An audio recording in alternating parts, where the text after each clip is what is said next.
Look around the room you're sitting in right now. Not casually. Actually look. The chair. The cables. The unopened boxes. The clothes hanging somewhere nearby. The drawer full of things you forgot you owned.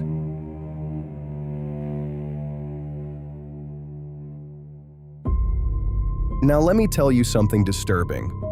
Some of the objects around you right now are quietly draining your future, not metaphorically, literally.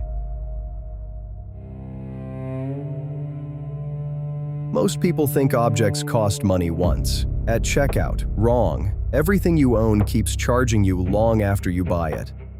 Your stuff charges you rent, storage, maintenance, attention, mental bandwidth. People are working jobs they hate to pay rent for objects they forgot they owned. Think about how insane that is. Every day, thousands of advertisements compete for your insecurity. They're not selling products, they're selling the feeling that you're not enough.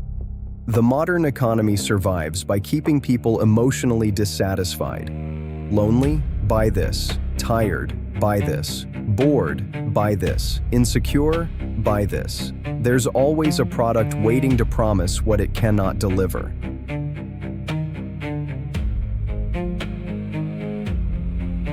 Because satisfied people are dangerous to consumer economies.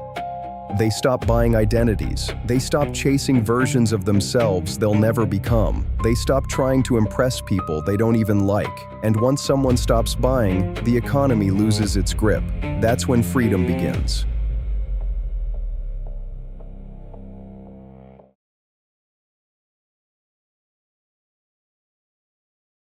But the real damage isn't financial, it's psychological. A lot of people are financially supporting identities they stopped believing in years ago.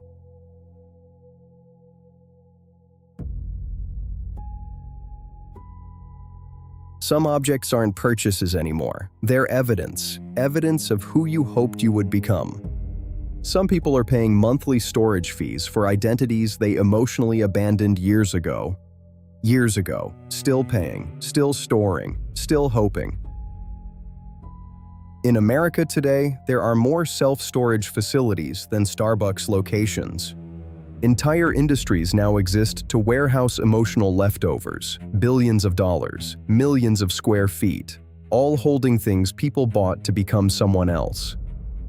Objects people bought to become someone else. Fitness equipment for the person who never started, instruments for the musician who never played, books for the reader who never turned the page. The modern economy doesn't just sell products, it sells potential versions of you, and when you don't become them, someone else profits from storing the evidence. And eventually, your life becomes too expensive to escape, too expensive to leave the job you hate, too expensive to take risks. Too expensive to breathe. People call this success, but a lot of success today is just exhaustion with better furniture. Ownership creates dependence. Dependence destroys freedom. A lot of people are living inside storage units with kitchens.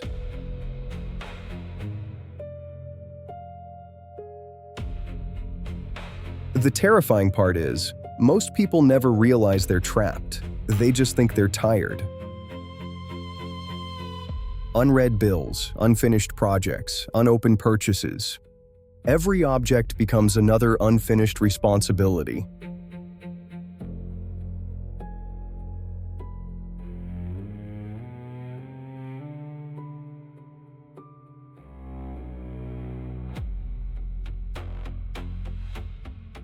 Look around carefully. How much of your income is being spent protecting identities that already died? Identities you stopped believing in, versions of yourself that no longer exist.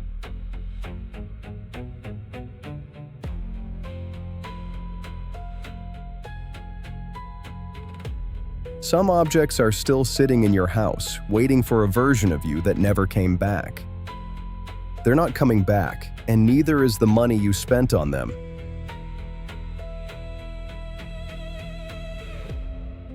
Maybe the real flex in 2026 is not looking rich. The less your life costs to maintain, the more impossible you become to control. Maybe it's being free to leave, free to rest, free to disappear for a while without panic.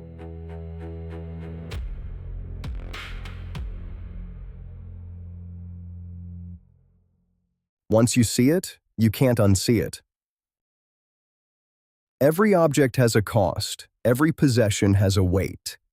And tomorrow, you'll walk past those objects again, except now, you'll know which ones are costing you your freedom, and you'll never look at them the same way again.